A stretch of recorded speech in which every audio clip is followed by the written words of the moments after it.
नमस्कार। आज हम जानेंगे छठे श्लोक का अर्थ। इस प्रकार निर्गुण निराकार ब्रह्म की उपासना से देहाभिमानियों के लिए परमात्मा की प्राप्ति कठिन बतलाने के उपरांत अब 2 श्लोकों द्वारा सगुण परमेश्वर की उपासना से परमेश्वर की प्राप्ति शीघ्र और अनायास होने की बात कहते हैं। श्लोक छठा। एतु सर्वाणि कर्माणि मयि सन्न्यस्य मत्पराः अनन्येनैव योगेन मां ध्यायन्त उपासते। श्लोक का अर्थ, परंतु जो मेरे परायण रहने वाले भक्तजन संपूर्ण कर्मों को मुझ में अर्पण करके मुझ सगुण रूप परमेश्वर को ही अनन्य भक्ति योग से निरंतर चिंतन करते हुए भजते हैं।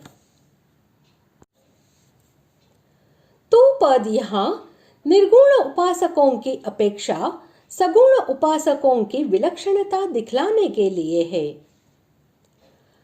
भगवान के परायण होना यानी कि भगवान पर निर्भर होकर भांति भांति के दुखों की प्राप्ति होने पर भी भक्त प्रहलाद की भांति निर्भय और निर्विकार रहना, उन दुखों को भगवान का भेजा हुआ पुरस्कार समझकर सुख रूप ही समझना तथा भगवान को ही परम प्रेमी, परम गति, परम सुहृद और सब प्रकार से शरण लेने योग्य समझकर अपने आप को भगवान के समर्पण कर देना, यही भगवान के परायण होना है।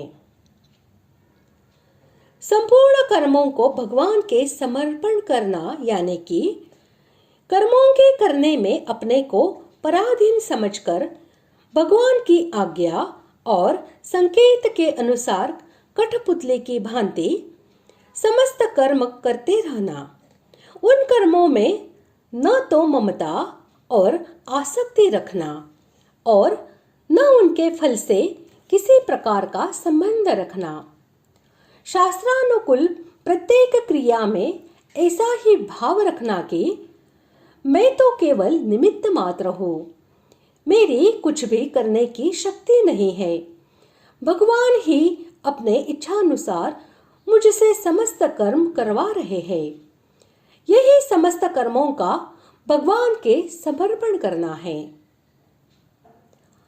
अनन्य भक्ति योग यानी एक परमेश्वर के सिवा मेरा कोई नहीं है, वे ही मेरे सर्वस्व है, ऐसा समझकर जो भगवान में स्वार्थ रहित तथा अत्यंत श्रद्धा से युक्त अनन्य प्रेम करना है, जिस प्रेम में स्वार्थ, अभिमान और व्यभिचार का जरा भी दोष नहीं है, जो सर्वथा पूर्ण और अटल है, जिसका किंचित अंश भी भगवान से भिन्न वस्तु में नहीं है और जिसके कारण क्षण मात्र की भी भगवान की विस्मृति असह्य हो जाती है, उस अनन्य प्रेम को अनन्य भक्ति योग कहते हैं।